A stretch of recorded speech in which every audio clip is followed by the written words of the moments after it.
Hello, my name is Alvin Moore, and I'm a master numerologist. And I've been talking about the vibrational frequency of the year 2014. And yesterday I said that there's a hidden energy that's locked in 2014 that we are not aware of. It's running like an undercurrent, and it's the number 3. The number 3 comes from when you add the 2 and the 1 together, you get the vibrational frequency of the 3. Now, the 3 vibrational energy is the number of the divine child. That would be you, and that would be me. Because there's nothing more divine than the child. You have the mother and the father, and then you have the child.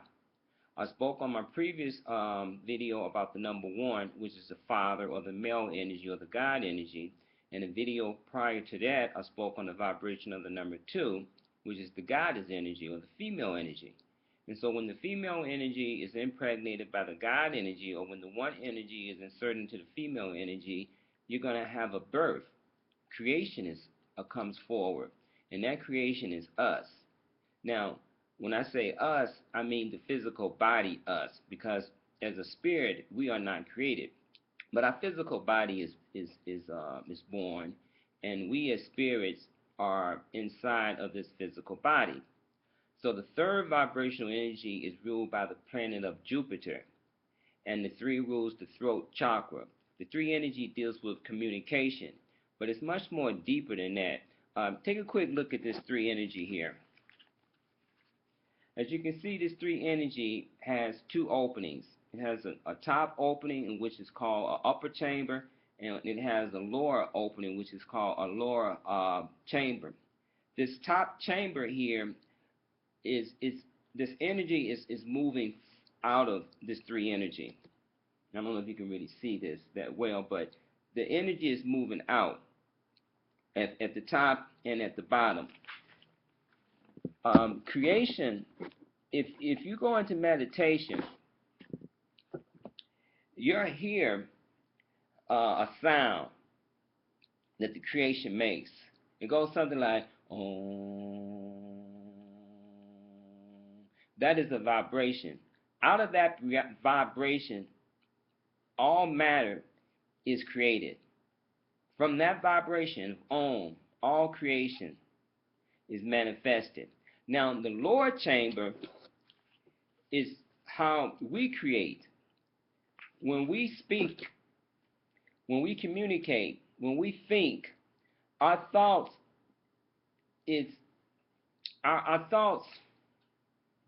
has a direct relationship to the Om vibration.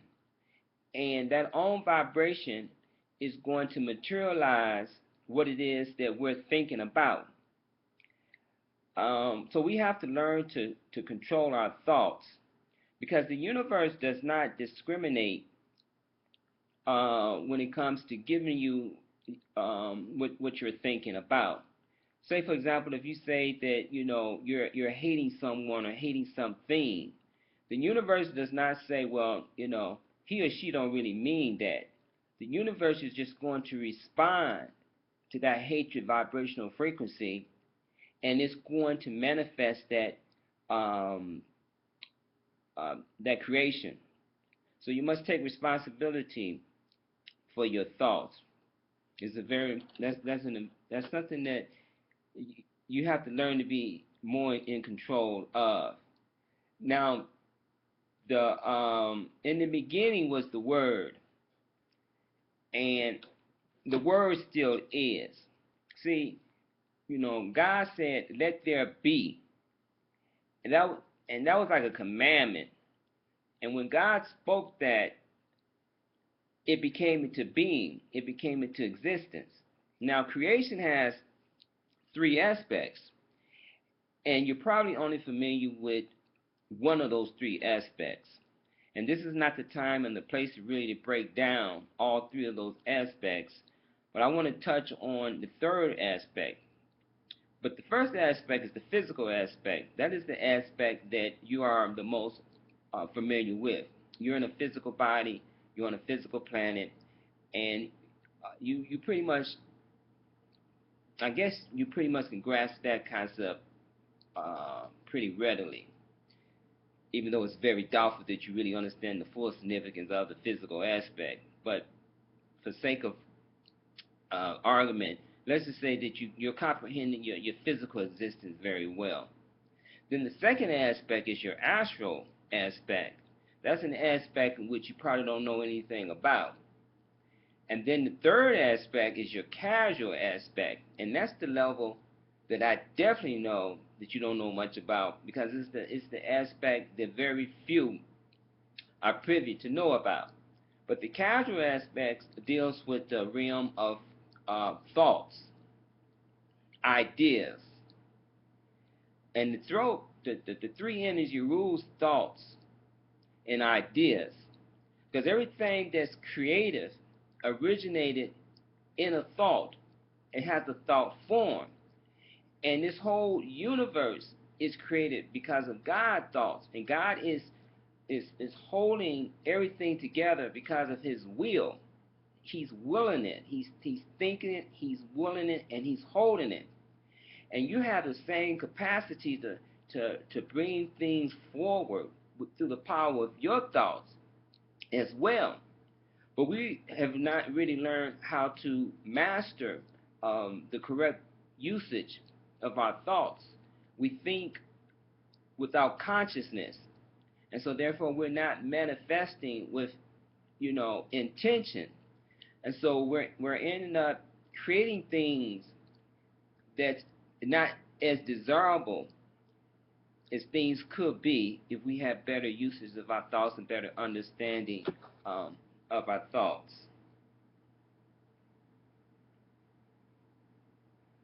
Okay, so it is your thoughts that is creating your reality, your destiny, and you must take responsibility for each of your thoughts.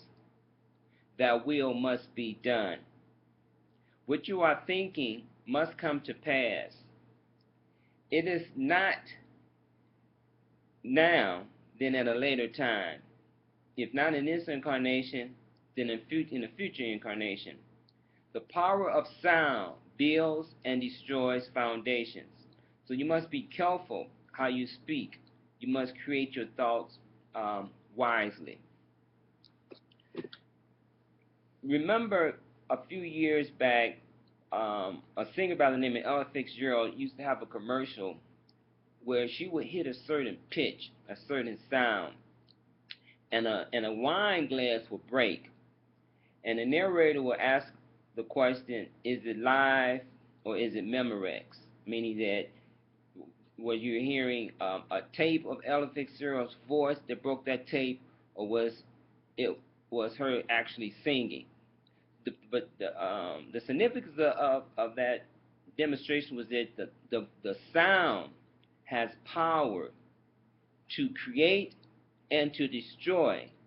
There's a reference in Scripture that states that the walls of Jericho came tumbling down because of the sound, because of the voice. So the three energy, or the child energy, has a tremendous amount of power, and you're carrying that power, but you're carrying it foolishly because you're not aware of the power that you have. You're not aware of the power of your mind. You're not aware of the power of your thoughts. And you just discriminately just throwing your thoughts out there. You're just saying things, and you're not fully understanding the impact that you're having. And something else you don't understand is that what happens is energy does not dissipate. Energy is forever. And so when you think something, when you create something, you've created a thought that you do not see. But certain individuals that has the sixth sense, of the sense of sight, the clairvoyance, they can actually see these thoughts. And these thoughts do have shape, they do have form, they do have they take on velocity, and they have a magnetic attraction that will pull to them the corresponding experience. And so you have to understand that your thoughts are things, and you just can't throw these things out without taking responsibility, because they're going to come back. They're going to come back upon you. You're going to reap as you sow. If you want a beautiful future, then you got to have to think beautiful thoughts. Because if you don't think beautiful thoughts, then you're not going to have a beautiful reality, because you are creating your reality through your thoughts. So the energy that lies within 2014 that's hidden is the three energy. It's running undercurrent. And this year, if you want to turn your life around, then think about what it is. Think before you speak. Choose your words wisely, and understand that your thoughts are the building blocks to your future. And if you look around your life and you don't like the way your life is going, only thing you have to do is take inventory of your past thoughts. Each time you say, I am not this and I am not that, then you're not going to be it. I don't have any money. You're not going to have any money. I don't have a loved one in my life. You're not going to have a loved one in your life. Because you are creating that reality by thinking it and by speaking it. Just take responsibility for your thoughts. Your life will change. Stay positive, and your life will change. Tomorrow, the next video, I'm going to talk about the fourth digit in 2014 will be the number 4, and I'm going to talk on that. But please, I can't stress this enough. Take responsibility for your thoughts, because as a man thinketh, so it is. Peace.